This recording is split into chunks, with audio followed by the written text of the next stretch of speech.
എഴുത്തുകാരും സാഹിത്യകാരും സിനിമാക്കാരും ഒക്കെ ആയിട്ട് അദ്ദേഹത്തിനുണ്ടായിരുന്ന ഒരു ബന്ധം വലിയ അത്ഭുതമാണ്. കോഴിക്കോടിൻ്റെ ഒരു സാംസ്കാരിക ഒരു സംസ്കൃതിയുടെ ഉൽപ്പന്നമാണ് ശരിക്കും നമുക്ക്. ഇപ്പോൾ വൈക്കം മുഹമ്മദ് ബഷീർ എന്നൊക്കെ പറയുന്ന മലയാളത്തിൻ്റെ സുൽത്താൻ, ബേപ്പൂർ സുൽത്താൻ വൈക്കം മുഹമ്മദ് ബഷീർ എന്ന് പറഞ്ഞ ഒരു വലിയൊരു സർവകലാശാലയാണ്. അപ്പോൾ അദ്ദേഹത്തിൻ്റെ കൂടെയുള്ള ഒരു പരിചയം. മമ്മൂക്കയെ ഒരു സിനിമാ നടനാണെന്ന് ഞാൻ ചിന്തിച്ചിട്ടേ ഇല്ല. ഞങ്ങളിപ്പോൾ പലതവണ പറഞ്ഞ കാര്യമാണ്. ഒരു സാധാരണ മനുഷ്യനത്രേ ഉള്ളൂ. ആ നമ്മുടെ കൂട്ടത്തിൽ പെടുന്ന ഒരു സ്നേഹിതൻ, അദ്ദേഹത്തിന്റെ കയ്യൊപ്പും പുള്ളിക്കാരൻ്റെ വീട് അരക്കിണർ എന്ന് പറഞ്ഞ സ്ഥലത്താണ്, കോഴിക്കോട്. മാമു അരക്കിണർ, കോഴിക്കോട്. ഇതാണ് അദ്ദേഹത്തിൻ്റെ അഡ്രസ്സ്. മാമു കോയ പിന്നീട് സിബിമലയുടെ പടത്തിൽ കോയ മാഷായിട്ട് ഇറങ്ങിയതിന് ശേഷം മാമുക്കോയ, പിന്നീട് മാമുക്കോയ ആയിട്ട് മാറി.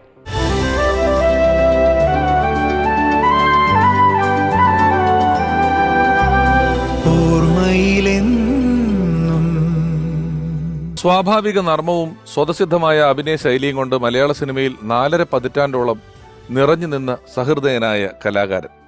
നാടകവേദിയിൽ നിന്നും ചലച്ചിത്ര ലോകത്തെത്തി നിരവധി കഥാപാത്രങ്ങളിൽ സാധാരണക്കാരനായ മലയാളിയുടെ ഭാവുകത്വം സന്നിവേശിപ്പിച്ച അദ്ദേഹം കോഴിക്കോടൻ സംഭാഷണ ചാരുതയിലൂടെ കലാലോകത്ത് തന്റെ സവിശേഷമായ സ്ഥാനമുറപ്പിച്ചു. കോഴിക്കോട് കല്ലായിയിൽ തടി അളവുകാരനായി തൊഴിൽ ചെയ്ത അയാൾക്ക് സിനിമയിലെ നാടൻ വേഷങ്ങളെല്ലാം അനായാസമായ അഭിനയ തികവോടെ അവതരിപ്പിക്കുവാനായി. ചായക്കടക്കാരൻ, പോലീസ് കോൺസ്റ്റബിൾ, അസൂയക്കാരനായ അയൽക്കാരൻ, അധ്യാപകൻ, ബ്രോക്കർ, ഡോക്ടർ തുടങ്ങി വിവിധ കഥാപാത്രങ്ങളിൽ തിളങ്ങിയപ്പോഴെല്ലാം ഒട്ടുമിക്ക വേഷങ്ങൾക്കും തനി നാടൻ തമാശകളുടെ ചിരിക്കൂട്ടുകൾ തെളിഞ്ഞു നിന്നു. കീലേരി അച്ചുവും ഗഫൂറും പൊതുവാളും ഹംസക്കോയയും കുഞ്ഞനന്ദൻ മേസ്തിരിയും അടങ്ങുന്ന രസകരമായ കഥാപാത്രങ്ങൾക്കൊപ്പം പെരുമഴക്കാലം, കുരുതി, ഉരു തുടങ്ങിയ ചിത്രങ്ങളിലെ ക്യാരക്ടർ വേഷങ്ങളിലൂടെയും പ്രേക്ഷകരെ വിസ്മയിപ്പിച്ചു ഈ നടൻ. അസാധാരണ മനുഷ്യരോടൊപ്പം ജീവിക്കുവാൻ ഭാഗ്യം കിട്ടിയ ഒരു സാധാരണ മനുഷ്യനാണ് താനെന്ന് വിനയപൂർവ്വം വിശ്വസിച്ച, നാട്യങ്ങളില്ലാത്ത നന്മയിലൂന്നിയ ജീവിതം നയിച്ച ആ കലാകാരൻ അനശ്വരനായി തുടരുന്നു. ഓർമ്മയിലെന്നും മാമുക്കോയ. ഭദ്രേ താപസകന്യ ആശ്രമമേതെന്ന് ചൊല്ലു. അല്ല, നിങ്ങൾ ഇവിടുന്ന് ബെല്ലെടുത്തോണ്ട് പോയോ? ആ കൊണ്ടേ. എന്നിട്ട് അതല്ലേ രാത്രി ഞാൻ പോയി തന്നായി. എടാ പവിത്ര, പവിത്ര, വർത്താനം പറയാൻ ഇവിടെ ആണുങ്ങളുണ്ട്, ചലക്കരുത്. വേറെ വീടോ? ആരാന്ന് ചോദിച്ചാൽ ഗഫൂർക്ക ദോസ്ത് എന്ന് പറഞ്ഞാൽ മതി. അങ്ങനെ ശപിക്കാൻ മാത്രം ശക്തിയുള്ള ഒരു ഒറ്റ പെണ്ണ് ദുനിയാവിലില്ല. നിനക്ക് ജീപ്പ് ഓടിക്കാൻ ഒരാൾ വേണമെങ്കിൽ ഇനി സംസാരിക്കേണ്ടത് എന്നോടാണ്, മൂസ ഖാദറിനോട്. നിങ്ങൾ സബൂറാക്കി ഒക്കെ സലാമത്താവും. പഠിച്ചൊരു അമ്മായിരിക്കും ബോംബെന്നാണ്. അല്ലി ഒല്ലി മാഫി മുസ്കിലും പറഞ്ഞ് റിവേഴ്സ് മിറർ നോക്കിയിട്ട് ഒരൊറ്റ ഇടല. കൊച്ചു കള്ള വശീകരണ മന്ത്രം വല്ലതും കയ്യിലുണ്ടോ? അല്ല, ആദ്യം കണ്ടത് നമ്മൾ തന്നെ. എടാ, ഞങ്ങളോട് രണ്ടാളോട് കളിക്കാൻ ആരുണ്ടാ? ഇന്ന് ഈ TV ആക്കിയാലോ? ഇവനെ ഞാൻ 1ാം സമ്മാനം.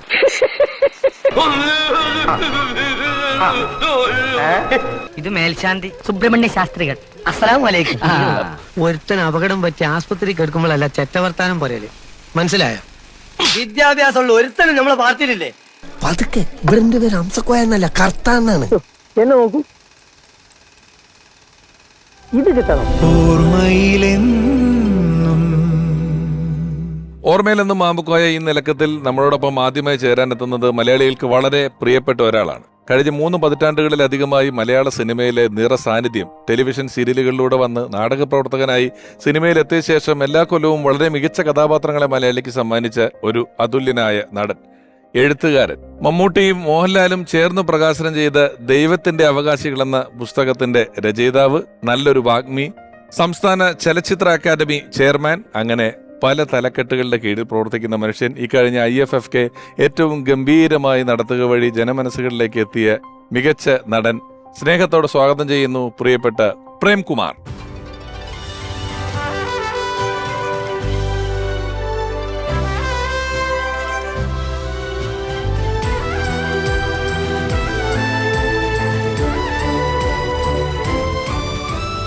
നമസ്കാരം, സ്വാഗതം. നമസ്കാരം. പ്രേമേട്ടൻ വരുമ്പം പലപ്പോഴും പ്രേമേട്ടൻ എന്നൊരാളെ പരിചയപ്പെടുന്ന കാലം തൊട്ട് ഒരു സിനിമാ നടൻ, അല്ലെങ്കിൽ നമ്മൾ കാണുന്ന പല താരങ്ങളും കൊണ്ടു നടക്കുന്ന ഒരു താരഭാരം കൊണ്ടു നടക്കാത്ത ഒരാളാണ് പ്രേമേട്ടൻ. ഇത് നമ്മൾ ആലോചിക്കുന്നതും അതുപോലെ തന്നെയുള്ള ഒരു കലാകാരനെ പറ്റിയാണ്. മാമുക്കോയൊക്കെ എത്രയോ സിനിമകളിൽ, എത്രയോ വർഷം, എത്രയോ കഥാപാത്രങ്ങൾ, ഇതെല്ലാം ചെയ്തിട്ടും മാമുക്കോയൊക്കെ നമ്മൾ എപ്പോൾ ഏത് ഫംഗ്ഷൻ, ഏത് വേദിക്ക് പിന്നിൽ എവിടെ കണ്ടാലും ആ നാട്ടുകാരൻ ഒരാൾ അവിടെ വന്ന് നിൽക്കുന്നത് പോലെ അത്ര ലളിതമായി വിനയത്തോടെ വന്ന് നിൽക്കുന്ന ഒരാളാണ് മാം കോയക്ക. നിങ്ങൾ തമ്മിൽ എപ്പോഴാണ് ആദ്യം കണ്ടതെന്നോ മിണ്ടിയെന്നോ പരിചയപ്പെട്ടെന്നോ ഒക്കെ വല്ല ഓർമ്മയുണ്ടോ? ഭാഗ്യവാനാണ് എൻ്റെ ഓർമ്മയിൽ ആ, കൃത്യമായി ഇപ്പോൾ വരുന്ന സിനിമ. സുരേഷ് ഉണ്ണിത്താൻ അദ്ദേഹം സംവിധാനം ചെയ്ത സിനിമ. അതിനകത്താണ് ഞങ്ങൾ ആദ്യമായിട്ട് പരിചയപ്പെടുന്നത്. ഉവ്വ്.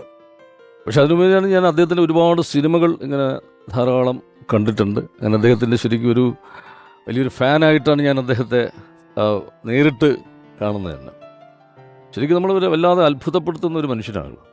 അതാണ് ഞാൻ പറഞ്ഞത്, ഒരു അഭിനേതാവ് എന്ന് പറയുമ്പോൾ ഈ പ്രോസസ്സ് ഒരു വലിയ പാടുള്ളൊരു പ്രോസസ്സായി ഇതിനെ നമ്മളെ ഒരു അങ്ങനെയൊക്കെ ചില അഭിനേതാക്കൾ ചെയ്യുമല്ലോ. ഇത് ഇത്ര ഈസിയാണ്, ഇത് ആർക്കും ചെയ്യാൻ പറ്റുന്നതാണല്ലോ എന്ന് നമുക്ക് കാഴ്ചയിൽ തോന്നിപ്പോകുന്ന രീതിയിലാണ് അദ്ദേഹത്തിന്റെ പല പ്രകടനങ്ങളും നമ്മൾ കണ്ടിട്ടുള്ളത്. അത് ആദ്യ ചിത്രങ്ങൾ തൊട്ട് എടുക്കുകയാണെങ്കിൽ ഇരിക്കാം, നമുക്ക് കൂടുതൽ സംസാരിക്കാം.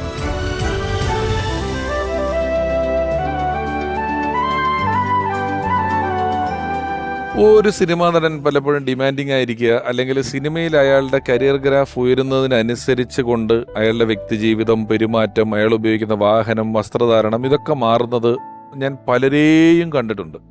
മാമുക്കോയൊക്കെ ഞാൻ കാണുന്ന കാലത്ത്, ഞാൻ കാണുമ്പോൾ അദ്ദേഹം വലിയ സ്റ്റാറാണ്, എന്ന് വെച്ചാൽ വലിയ നടനാണ്. അതിനുശേഷം അപ്പോഴും ഇപ്പോഴൊക്കെ ഒരു സാധാരണക്കാരനായി നിലനിൽക്കാൻ അദ്ദേഹം എപ്പോഴും ശ്രമിച്ചിട്ടുണ്ട്. അതിൻ്റെ ഒരു സുഖം എന്തായിരിക്കും? നിങ്ങളൊക്കെ അങ്ങനെ ആണല്ലോ. അല്ല, ഞാനും ശരിക്കും അദ്ദേഹത്തെ ആദ്യം കാണുന്ന ഈ ഭാഗ്യവാൻ എന്നുള്ള സിനിമയാണ്. അതിലാണ് ഞങ്ങൾ ഒന്നിച്ച് അഭിനയിക്കുന്നത്. അപ്പോൾ ഞാനും അദ്ദേഹത്തെ വളരെ ആദരവോടുകൂടി കണ്ടിട്ടുള്ള, സിനിമയിൽ ഒരുപാട് നമ്മളെ അത്ഭുതപ്പെടുത്തി ഒരുപാട് റോളുകളൊക്കെ ചെയ്ത് വലിയ താരമാണെന്ന് അദ്ദേഹം.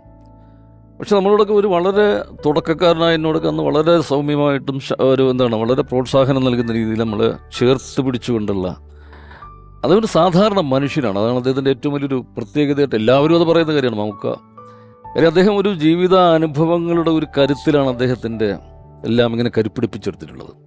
അറിയാമല്ലോ, അദ്ദേഹം ഈ മരത്തിൻ്റെ ഏറ്റവും വലിയ എക്സ്പെർട്ടാണ്. മരത്തിൻ്റെ അളവുകൾ എടുക്കുകയും ഈ കല്ലായി പുഴയിൽ ഇങ്ങനെ വരുന്ന മരങ്ങൾ, അതിൻ്റെ എല്ലാ കാര്യങ്ങളും മരത്തിൻ്റെ കൃത്യമായ മർമ്മമറിയുന്ന ആ മനുഷ്യനാണ്. നർമ്മത്തിൻ്റെ മർമ്മമറിയുന്ന ഒരു ശരിക്കും നമ്മളെ മലയാള സിനിമയിലെ ഏറ്റവും മികച്ച നടന്മാരിൽ ഒരാളാണ് മാമുക്കോയ. അതും ഞാൻ കേട്ടിട്ടുള്ളത്, അദ്ദേഹം ഈ കല്ലായിപ്പുഴയിൽ വരുന്നു, തടിയുടെ അളവെടുക്കുന്ന ജോലി എന്നൊക്കെ പറയുന്നുണ്ടല്ലോ. അപ്പം നമുക്ക് വലിയ വ്യത്യാസം തോന്നുന്ന രണ്ട് എക്സ്ട്രീം എന്ന് പറയുന്നത്, ആ കാലഘട്ടത്തിലെ മികച്ച എഴുത്തുകാരും സാഹിത്യകാരും സിനിമാക്കാരും ഒക്കെ ആയിട്ട് അദ്ദേഹത്തിനുണ്ടായിരുന്ന ഒരു ബന്ധം വലിയ അത്ഭുതമാണ്. അല്ല, അതിലേക്ക് വരാം. അദ്ദേഹം ഒരു നല്ല മനുഷ്യനായിട്ട് എന്നുള്ള രീതിയിലാണ് ഷെറഡി ഇപ്പോൾ അവതരിപ്പിച്ചത്. കാര്യം അത് ഈ സിനിമയുടെ ഒരു താരപരിവേഷമൊക്കെ വരുമ്പോഴും അതിലൊന്നും ഒട്ടും അഭിരമിക്കാത്ത, പണത്തിലും പ്രശസ്തിയിലും ഒന്നും ഒട്ടും അഭിരമിക്കാത്ത, എപ്പോഴും ഒരു തനി നാട്ടും പുറത്തുകാരൻ, ഒരു കോഴിക്കോടിൻ്റെ എല്ലാ ഒരു സൗന്ദര്യവും, അതിൻ്റെ കോഴിക്കോടിൻ്റെ ഒരു തനതായ സംഗീതം, നാടകം, ഫുട്ബോള്, കോഴിക്കോടിൻ്റെ സാഹിത്യം, ഇങ്ങനെ എല്ലാ കോഴിക്കോടിൻ്റെ ഒരു സാംസ്കാരിക ഒരു സംസ്കൃതിയുടെ ഉൽപ്പന്നമാണ് ശരിക്കും നമുക്ക്. അദ്ദേഹം കോഴിക്കോട് ഒരുപാട് നാടക പ്രവർത്തനങ്ങൾ നടത്തിയിരുന്നു. ഈ പറഞ്ഞതുപോലെ മഹാരഥന്മാരായ ഒരുപാട് മനുഷ്യർ. ഇപ്പോൾ വൈക്കം മുഹമ്മദ് ബഷീർ എന്നൊക്കെ പറയുന്ന മലയാളത്തിൻ്റെ സുൽത്താൻ, അദ്ദേഹത്തിൻ്റെ സുൽത്താൻ്റെ ഏറ്റവും അടുത്ത ഒരു സൗഹൃദവും അദ്ദേഹത്തിൻ്റെ ഒരു സന്തത സഹചാരിയുമായിട്ടൊരു കാലത്ത്. അപ്പോൾ വൈക്കം മുഹമ്മദ് ബഷീർ എന്ന് പറഞ്ഞ ഒരു വലിയൊരു സർവകലാശാലയാണ്. അപ്പം അദ്ദേഹത്തിൻ്റെ കൂടെയുള്ള ഒരു പരിചയം, ലോകം മുഴുവൻ സഞ്ചരിച്ച് നേടിയ അറിവുകളിങ്ങനെ ഹൃദയത്തിൽ, ലോകത്തിൻ്റെ ഭൂപടം തന്നെ ഹൃദയത്തിൽ സൂക്ഷിക്കുന്ന SK പൊറ്റക്കാട്, അദ്ദേഹം നമ്മുടെ ഏറ്റവും വലിയ സഞ്ചാര സാഹിത്യം, അദ്ദേഹത്തിൻ്റെ ആയിട്ടുള്ളൊരു വലിയ ബന്ധം. അതുപോലെ ബാബുരാജ്, പിന്നെ നമ്മുടെ ഏറ്റവും വലിയ സംഗീതജ്ഞൻ, പിന്നെ കോഴിക്കോട് അബ്ദുൽ ഖാദർ, ഇവരൊക്കെ ആയിട്ടുള്ള ബന്ധം, നാടക പ്രവർത്തനങ്ങൾ. അതാണ്, അത് എന്തോ ഒരു ക്വാളിറ്റി ഇല്ലാതെ ഇവരൊക്കെ ഒരാളെ കൂട്ടത്തിൽ കൂട്ടില്ലല്ലോ. അതെ. അപ്പോൾ ഒരു ഔപചാരികമായ വലിയ വിദ്യാഭ്യാസമൊന്നും അദ്ദേഹത്തിന് ഇല്ലെങ്കിൽ പോലും ഇവരുമായിട്ടുള്ളൊരു സഹവാസത്തിലൂടെ അദ്ദേഹം നേടിയെടുത്തൊരു വലിയ ലോകത്തെക്കുറിച്ചുള്ളൊരു വലിയ വീക്ഷണം. കാരണം നിലമ്പൂർ ബാലൻ എന്നൊക്കെ നിലമ്പൂർ ബാലൻ അദ്ദേഹത്തിന്റെ സിനിമയിലാണ് അദ്ദേഹം ആദ്യമായിട്ട് അഭിനയിക്കുന്നത് വരുന്നത്. അത് അദ്ദേഹത്തിന്റെ സിനിമയിൽ ആദ്യമായിട്ട് അഭിനയിക്കാൻ വരുന്നത് ഇവര്, ഞാൻ എൻ്റെ കേട്ടറിവില് ഇവര് വൈക്കം മുഹമ്മദ് ബഷീറിനെ കാണാൻ വരികയും ആ കഥയുടെ ചർച്ചയൊക്കെ ചെയ്യുമ്പോഴും കോഴിക്കോട് കേന്ദ്രമാക്കിയിട്ടുള്ള ഒരു കഥയാണിത് എന്ന് പറഞ്ഞപ്പം വൈക്കം മുഹമ്മദ് ബഷീർ റെക്കമെൻഡ് ചെയ്യുകയാണ്, ഇതാ ഈ നിൽക്കുന്ന പയ്യനെ നമ്മുടെ ഒരു സുഹൃത്താണ്, ഇയാൾക്കൊരു വേഷം കൊടുക്കണമെന്നുള്ളത്. എന്നിട്ട് കുതിരയ്ക്ക് പുല്ല് കൊടുക്കുന്ന ആളോ അങ്ങനെ എന്തോ ഒരു. അല്ല, വൈക്കം മുഹമ്മദ് ബഷീർ അത് പറയണമെങ്കിൽ ഇദ്ദേഹത്തിന്റെ ഒരു പ്രതിഭ മനസ്സിലാക്കിയിട്ടാണ് അത് പറഞ്ഞിട്ടുള്ളത്. വെറുതെ ഒരാളെ എങ്ങനെ റെക്കമെൻഡ് ചെയ്യും? അല്ലല്ലോ. അപ്പൊ ഇദ്ദേഹത്തിന്റെ നാടകത്തിലേക്ക് ഉള്ള വളരെ വിസ്മയിപ്പിക്കുന്ന പ്രകടനങ്ങൾ കോഴിക്കോടുകാർക്ക് വളരെ സുപരിചിതമാണ്. അപ്പോൾ ഈ ഒരു വലിയ ഒരു ഇങ്ങനെയുള്ള MT യുമായിട്ട് അടുത്ത ബന്ധമായിരുന്നു. KT മുഹമ്മദ്, NB മുഹമ്മദ്, ഇങ്ങനെ തിക്കോടിയം മാഷ്, ആ പി ഭാസ്കരൻ മാഷ്, ഇവിടെ ഈ കോഴിക്കോടിൻ്റെ കോഴിക്കോടെന്ന് പറയുന്ന നഗരം ഈ വലിയ സാംസ്കാരിക നായകന്മാർ, സാഹിത്യ നായകന്മാർ ഇവിടെയൊക്കെ ഒരു ഇടമായിരുന്നു. കോഴിക്കോട് റേഡിയോ നിലയത്തിൽ അദ്ദേഹം നാടകങ്ങൾ അവതരിപ്പിച്ചിരുന്ന ഒരു കാലം ഉണ്ടായിരുന്നു. എനിക്കൊന്ന് മനുഷ്യൻ എന്നങ്ങാണ്ട് പറയുന്ന ഒരു നാടകം അവതരിപ്പിച്ച് അത് ഇച്ചിരി വിവാദമൊക്കെ ഉണ്ടായിരുന്നു. കാരണം നമ്മൾ പിന്നീടാണെങ്കിലും ഈ മാമുക്കോയക്കയുടെ ഇന്റർവ്യൂ കണ്ടാലേ നമ്മൾ നാട്ടിൻപുറത്തുകാരൻ, സാധാരണക്കാരൻ, വിനയം, ലാളിത്യം എന്നൊക്കെ പറയുമ്പോഴും അദ്ദേഹത്തിന്റെ ലോകപരിചയവും വീക്ഷണവും ഉണ്ടല്ലോ വളരെ വലുതാണ്. മാനവികത അല്ലെങ്കിൽ നമ്മള് രാഷ്ട്രീയം, മതം, ഈ സിവിക്സ് എന്ന് പറയും, പൗരധർമ്മം, ഈ ഒരു ഏരിയകളിലൊക്കെ അദ്ദേഹത്തിന്റെ ചില വീക്ഷണങ്ങള് ഒരു കൺസർവേറ്റീവായി ആ കാലത്ത് വളർന്നു വന്ന ഒരാൾക്കുണ്ടാകുന്നതല്ല. അല്ല, അതാണ് വളരെ ഓപ്പൺ അപ്പ് ആയിരുന്നു അദ്ദേഹം നമ്മളെ വല്ലാതെ അത്ഭുതപ്പെടുത്തിയിട്ടുള്ളതെന്ന് പറഞ്ഞാൽ അത് അഭിനയത്തിന്റെ കാര്യത്തിൽ മാത്രമല്ല. ഈ ഒരു വളരെ ഒരു സാധാരണ വിദ്യാഭ്യാസം ലഭിച്ച ഒരാളിൽ നിന്ന് നമ്മൾ ഒരിക്കലും പ്രതീക്ഷിക്കാത്ത തരത്തിലുള്ള ലോകവീക്ഷണവും സാഹിത്യത്തെക്കുറിച്ചായിരുന്നാലും മതത്തെക്കുറിച്ചായിരുന്നാലും രാഷ്ട്രീയത്തെക്കുറിച്ചായിരുന്നാലും ഒക്കെ കൃത്യമായ ഒരു കാഴ്ചപ്പാട്, ചില നിലപാടുകൾ, അത് നിർഭയമായി അതിങ്ങനെ പറയുക. ആരുടെയും മുഖത്ത് നോക്കി അദ്ദേഹത്തിന് പറയാനുള്ളത് കൃത്യമായിട്ട് പറയും. അങ്ങനെയൊക്കെയുള്ള ചില വളരെ നമുക്കൊക്കെ ഒരു എന്താണ്, നമ്മളെ ഒരു വ്യക്തി എന്നുള്ള നിലയ്ക്ക് ഒരു വളരെ പച്ചയായ ഒരു നിഷ്കളങ്കത അദ്ദേഹത്തിന് ഉണ്ടായിരുന്നു. അദ്ദേഹത്തിന് ഒരു നാട്യങ്ങളും ഇല്ലാത്തൊരു മനുഷ്യൻ. ഈ സാമൂഹ്യ മാധ്യമങ്ങളുടെയൊക്കെ കാലം വന്നപ്പോഴും ഒക്കെ അദ്ദേഹത്തിന്റെ വായിന്നൊന്നും അങ്ങനെ ഒരു തെറ്റായ കാലത്തിന് ചേരാത്തതെന്ന് നമുക്ക് തോന്നുന്ന ഒരു വാക്ക് പോലും വായിന്ന് വീഴാത്ത ആളാ. ശ്രദ്ധിച്ചിട്ടുണ്ടോ? അദ്ദേഹം ഒരു മാനവികതയുടെ, ഒരു മതേതരത്വത്തിന്റെ ഒക്കെ ഒരു വലിയ പ്രതീകമായിട്ടാണ് ഞാൻ ആയിരുന്നു. അതുകൊണ്ട് തന്നെ അദ്ദേഹത്തിന്റെ പല പ്രസ്താവനകളും അത് ആർക്കും അങ്ങോട്ടൊരു അലോസരപ്പെടുത്തുന്നതായിരുന്നില്ല. അദ്ദേഹത്തിന്റെ നിലപാടുകളിലൊക്കെ അദ്ദേഹത്തിന്റെ ഒരു പുരോഗമനപരമായ കാഴ്ചപ്പാടുകളും രാഷ്ട്രീയവും ഒക്കെ വ്യക്തമാണ്. അദ്ദേഹം ഉൾപ്പെടുന്ന ഒരു സമുദായത്തിൻ്റെ, മതത്തിൻ്റെ, അതിനകത്ത് തന്നെയുള്ള ചില സമ്പ്രദായങ്ങൾ അദ്ദേഹത്തിൻ്റെ എതിർപ്പ് അല്ലെങ്കിൽ വിയോജിപ്പ് തോന്നുന്നത് കൃത്യമായിട്ടും മുഖം നോക്കാതെ വളരെ രൂക്ഷമായി നിശ്ചിതമായി വിമർശിച്ചിട്ടുണ്ട്.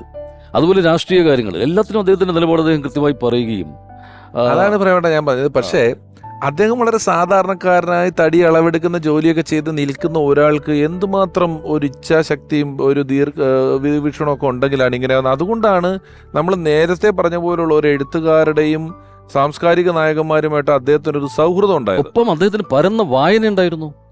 ഈ സാംസ്കാരിക നായകന്മാർ, ഈ സാഹിത്യ നായകന്മാരുമായിട്ടുള്ള ബന്ധം, അവരിൽ നിന്ന് ആർജിച്ച അനുഭവങ്ങൾ, അറിവുകൾ, ഒപ്പം അദ്ദേഹത്തിന്റെ നല്ല വായനയുണ്ടായിരുന്നു. വലിയ വായനാശീലമുള്ള ഒരു മനുഷ്യൻ. അപ്പോൾ അതിലൂടെയൊക്കെ അദ്ദേഹം രൂപപ്പെടുത്തിയെടുത്തിരിക്കുന്ന ഒരു അനൗപചാരികമായ വിദ്യാഭ്യാസത്തിലൂടെ രൂപപ്പെടുത്തിയിരിക്കുന്ന ഒരു വലിയ വിശാലമായ ഒരു മാനവികതയുടെ ഒരു വീക്ഷണം, അതൊക്കെ അദ്ദേഹത്തിന്റെ രക്തത്തിലുള്ള ഒരു ഗുണമാണ്. ഞാൻ എൻ്റെ ഈ ഭാഗ്യവാൻ്റെ സെറ്റിലാണെന്നാണ് എൻ്റെ ഓർമ്മ. അതോ പിന്നീട് ഞങ്ങൾ അഭിനയിച്ച ചില സിനിമകളിൽ റിലീസാകാത്ത ചില സിനിമകളുമുണ്ട്. ഏതോ ഒരു ഇതിൻ്റെ ലൊക്കേഷനിൽ ഞങ്ങളൊരു മരത്തിൻ്റെ ചുവട്ടിലിരുന്ന് ഇങ്ങനെ സംസാരിച്ചുകൊണ്ടിരിക്കുമ്പോൾ അപ്പോൾ നമുക്ക് കുറച്ച് കഴിഞ്ഞിട്ട് ഇങ്ങനെ ഒന്ന് മയങ്ങുന്ന ഒരു ഇതിലേക്ക്, അപ്പോൾ ഞാനിങ്ങനെ അടുത്തുണ്ട്. പെട്ടെന്ന് ഞാൻ നോക്കുമ്പോൾ ഒരു കട്ടുറുമ്പ് ഇദ്ദേഹത്തിൻ്റെ ഈ കഴുത്തിലൂടെ ഇങ്ങനെ കയറി പോവുക. അപ്പോൾ ഞാൻ ചേട്ടാ ഇതാ ഒരു കട്ടുറുമ്പ്. പുള്ളി ഉടനെ നോക്കിയിട്ട് ഇതിനെ പതുക്കെ ഇങ്ങനെ എടുത്തിട്ട് ഇങ്ങനെ നോക്കിയിട്ട് അതങ്ങ് തറയിലിട്ടങ്ങ് വിട്ടുകൊടുക്കുക. എന്നിട്ട് അത് പോകുന്ന നോക്കിയിരിക്കുകയാണ്. ഞാൻ മറിച്ച് ചേട്ടാ അതിനത് കൊല്ലാതെ വിട്ടു, അത് ഇനി വരുന്ന ആളെ കടിച്ച് കൊല്ലട്ടതാണല്ലേ എന്നൊക്കെ പറഞ്ഞിട്ട് ഞാനിങ്ങനെ, അല്ല അത് എന്നെ ഉപദ്രവിച്ചില്ലല്ലോ എന്ന് പറഞ്ഞിട്ട് അത് ഞാൻ അന്ന് വലിയ സീരിയസ് ആയിട്ട് എടുത്തിട്ടുണ്ട്. പക്ഷേ ഈ അടുത്ത കാലത്ത് ഞാൻ ഇദ്ദേഹം വൈക്കം മുഹമ്മദ് ബഷീറുമായിട്ടുള്ളൊരു വലിയ ബന്ധം, അതിനെക്കുറിച്ച് ഞാൻ അങ്ങനെ ആഴത്തിൽ മനസ്സിലാക്കിയപ്പോൾ വൈക്കം മുഹമ്മദ് ബഷീറിന്റെ ഒരു ദർശനമുണ്ട്. അതായത് ഭൂമിയുടെ അവകാശികൾ എന്ന് പറയുന്ന ഇതെല്ലാ ജീവജാലങ്ങളും. ഇപ്പോൾ ബഷീറിനോട് ഒരിക്കലും ആരോ ഒരു മാധ്യമപ്രവർത്തനമായിട്ട് ചോദിച്ചു, കുടുംബത്തിൽ ആരൊക്കെയാണ് വീട്ടിൽ കുടുംബാംഗങ്ങൾ ചോദിച്ചപ്പോൾ ഭാര്യയുടെയും മക്കളുടെയും ഒക്കെ പേര് പറഞ്ഞതിന് ശേഷം പശുവും വീട്ടിലെ പൂച്ചയും പട്ടിയും പറമ്പിലെ പല്ലിയും പഴുതാരയും പാറ്റയും ഇതെല്ലാം എൻ്റെ കുടുംബാംഗങ്ങളാണ്. ഒരു കൺസെപ്റ്റ് ഉണ്ടല്ലോ. എനിക്ക് തോന്നുന്നു അതൊക്കെ ആയിരിക്കും മൗക്കയുടെ ഉള്ളിൽ ഉണ്ട്. ഞാൻ ഈ അടുത്ത് ചിന്തിച്ചൊരു കാര്യമാണ്. കാര്യം അന്ന് ഞാൻ കണ്ടൊരു ഇതാണ്. കാര്യം ഒരു സഹജീവിയെപ്പോലും ഒരു ഉറുമ്പിനെ പോലും നോവിക്കാത്ത അത്രയും ഒരു നിഷ്കളങ്കമായ വീക്ഷണം. നമ്മൾ പറയും ഇപ്പൊ വള്ളത്തോള് ലോകമേ തറവാട് നിനക്ക് ഈ പുൽകളും പുഴുക്കളും തൻ കുടുംബക്കാരെന്ന് പറഞ്ഞ അത് അതിന്റെ ഒരു കൊളോക്കിയൽ വെർഷനാണ് ഭൂമിയുടെ അവകാശികൾ. അത് സാഹിത്യ വെർഷനാണ്. അത് ബഷീറിൽ ഉണ്ടായിരുന്നു എന്നുള്ളതാണ്.